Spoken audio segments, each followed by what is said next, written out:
पवन के झोंगा आम जोगा, आम जो ठिकाना।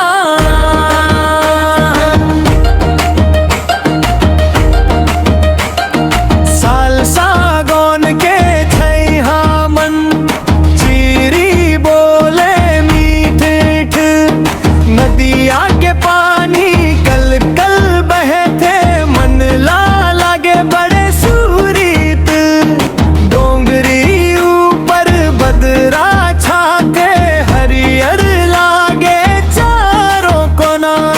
माटी संग हमर नाता जुड़ गे, यही च हमर धन दौलत सोना।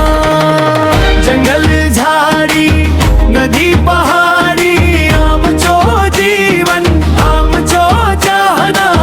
माटी के खुशबू पवन के झोंका, आम जो गाओ आम जो ठिकाना। जंगल झाड़ी नदी पहाड़ी, आम जो जीवन आम जो चाहना। धरती दाई के कोरा मन रही के, गावत हैं हम मया के गाना।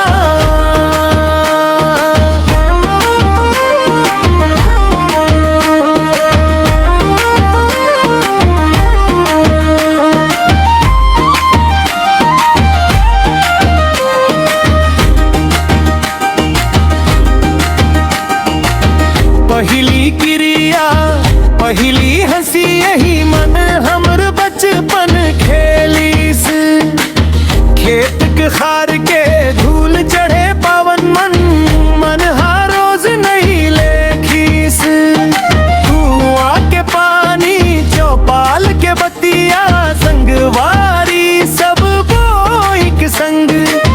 गाँव के माटी गाँव के रीति, यही मन हमन के असली रंग।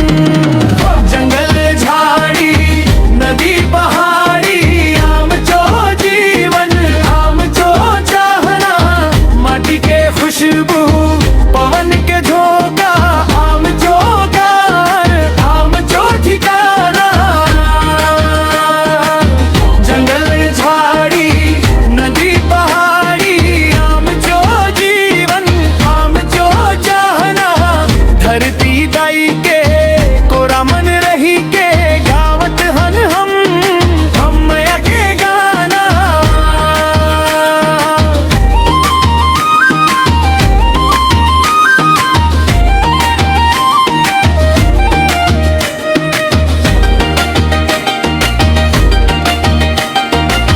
जब मन डोले जग राह लंबे, गाँव के डगर फिर बोला देते।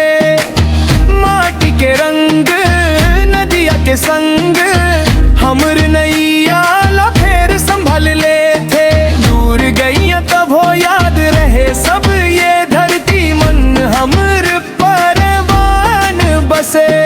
जंगल पहाड़ नदी हवाए ही, मन हमर भगवान बसे।